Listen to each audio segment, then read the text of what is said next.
प्रवृत्त्यालोकन्यासात् सूक्ष्म व्यवहित विप्रकृष्ट ज्ञानम्। इसी पाद के 5वें सूत्र में महर्षि ने बताया कि संयम सध जाने से प्रज्ञालोक बुद्धि अलौकिक प्रकाश धारण करने वाली हो जाती है। ठीक इसी प्रकार समाधिपाद के 36वें सूत्र में ज्योतिषमती प्रवृत्ति की चर्चा है। यहां महर्षि कहते हैं प्रवृत्त्यालोकः, प्रवृत्ति भी अलौकिक ज्योति से संयुक्त हो जाती है। इस आलोक का न्यास करने से सूक्ष्म व्यवहित विप्रकृष्ट ज्ञानम, सूक्ष्म व्यवधान युक्त और दूर देश में कहीं भी स्थित वस्तु का ज्ञान हो जाता है। उदाहरण के लिए 1962 ईस्वी में भारत पर चीन ने आक्रमण कर दिया। पूज्य महाराज जी ने अनुसुईया में भक्तों से कहा, हो चीन ने हिमालय लांघकर हमारे देश पर हमला कर दिया है, अब क्या हो रहा है कोई हमें भी बताता। एक भक्त ने महाराज जी को एक रेडियो अर्पित कर दिया। महाराज ने पूछा, क्यों रे, आदमी बताता है कि लोहे का यंत्र? भक्त ने कहा, सरकार यह रेडियो है, यह समाचारों से आपको अवगत कराता रहेगा। उस क्षेत्र में रेडियो का प्रचार प्रसार उस समय तक नहीं था।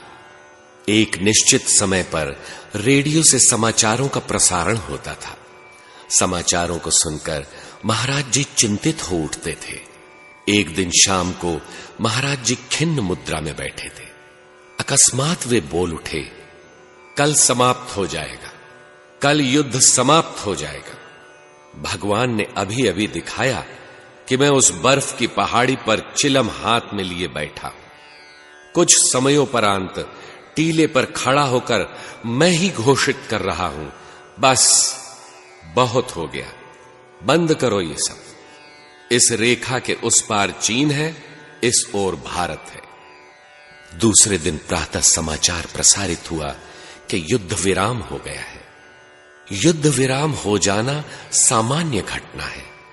स्वप्न में कुछ भी सुनाई पड़ सकता है, किंतु वहां का वातावरण जिसकी चर्चा एक दिन पूर्व ही कर दी, पहाड़ी दृश्य, बर्फ की पहाड़ियां, यह सब गुरुदेव ने अनसुईया में बैठे बैठे देखा।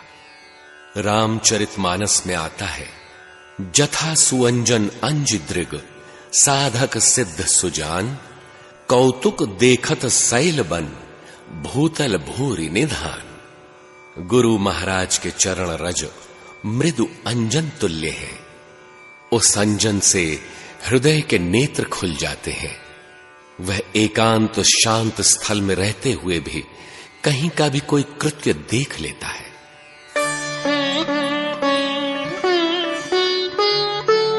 भुवन ज्ञानम सूर्ये संयमात्। सूर्य में संयम करने से समस्त लोकों का ज्ञान हो जाता है। भुवन यौगिक शब्द है। श्री रामचरितमानस में 3 भुवन अर्थात त्रिभुवन, 14 भुवन और अगणित भुवनों का उल्लेख है। वस्तुतः 10 इंद्रियां और अंतःकरण चतुष्टय अर्थात मन, बुद्धि, चित्त और अहंकार, जीव की वृत्तियों के टिकने के ये 14 स्थल ही 14 भुवन हैं। इनकी अगणित प्रवृत्तियां अगणित भुवन हैं। इन 14 स्थलियों में भूत प्राणियों की जब शरण स्थली रहती है तो यही 14 अधिभूत हैं। भूतों के जन्म मृत्यु के कारण हैं।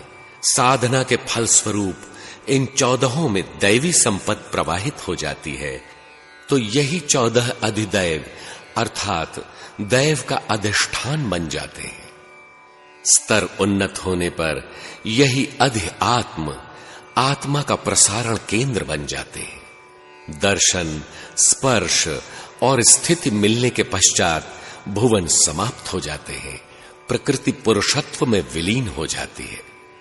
सूर्य में संयम करने से समस्त भुवनों का ज्ञान हो जाता है। सूर्य ज्योतिर्मय परमात्मा का प्रतीक है। भगवान श्री कृष्ण गीता में कहते हैं कि सूर्य के मार्ग से गए हुए लोग पुनरावर्तन को नहीं प्राप्त होते। यही महर्षि पतंजलि भी कहना चाहते हैं कि चिंतन जब परमात्मोन्मुखी हो जाता है तो भुवन ज्ञानम, भुवनों का ज्ञान हो जाता है। किस भुवन में हमारा कहां लगाव है, भूत कितना, दैव कितना, आत्मा का आधिपत्य कितना है, इन सब का ज्ञान हो जाता है। और कदाचित वह सूर्य स्तर का संयम नहीं है तब। इस पर कहते हैं,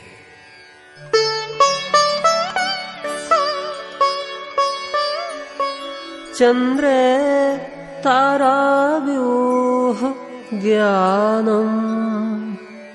चंद्रमा में संयम करने से तारों की संरचना का ज्ञान हो जाता है। यह जगत ही एक रात्रि है। या निशा सर्वभूतानाम तस्याम जागर्ति संयमी। जगत रूपी रात्रि में सब सोए हैं, इसमें संयमी पुरुष जाग जाता है।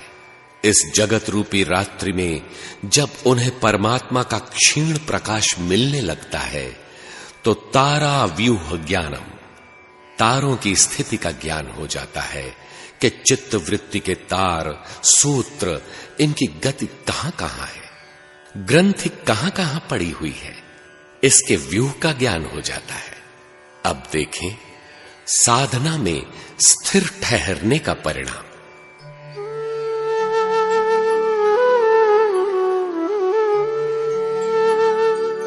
ध्रुवे तद्गति ज्ञानम।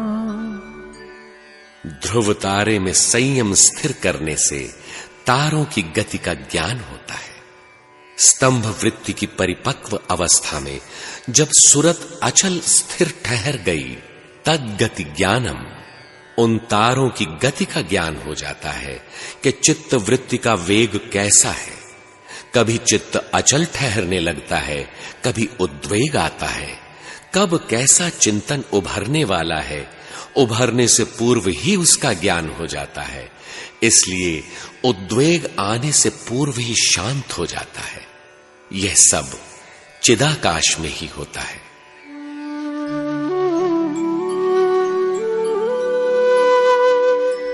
नाभिचक्रे कायव्यूह ज्ञानम। संयम से नाभि चक्र की पकड़ आ जाती है तो काय व्यूह ज्ञानम, शरीर की स्थिति का पूरा पूरा ज्ञान हो जाता है। नाभि केंद्र का प्रतीक है। वृत्ति सिमटकर जब अपने उद्गम में स्थित हो जाती है तो काय व्यूह ज्ञानम, पुनः पुनः काया निर्माण के क्या कारण है, कितने शरीर और पाने हैं, इसका ज्ञान हो जाता है। बुद्ध को पिछले कई सौ जन्मों का ज्ञान हो गया था। गुरु महाराज को दिखाई पड़ा कि वे गत 7 जन्मों से साधु थे। जड़ भरत को मृग योनि में भी ज्ञान था। काक भुषुंडी को हजारों जन्मों का ज्ञान था। संयम इस स्तर पर पहुंचते ही ज्ञान हो जाता है कि शरीरों का क्रम अर्थात तारतम्य कहां तक है, कैसा है।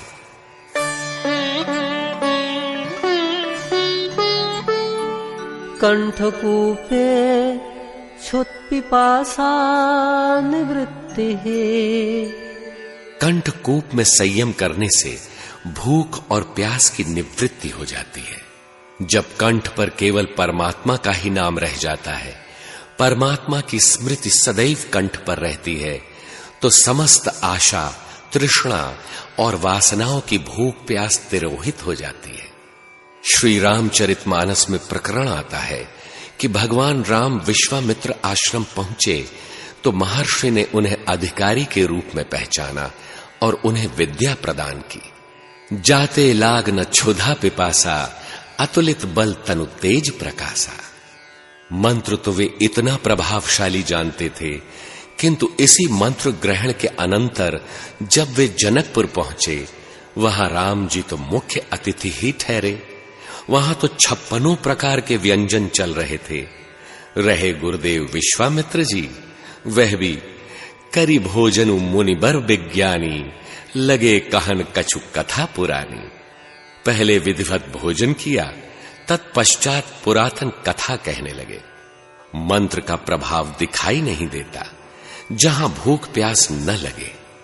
वस्तुतः यह है रामचरितमानस।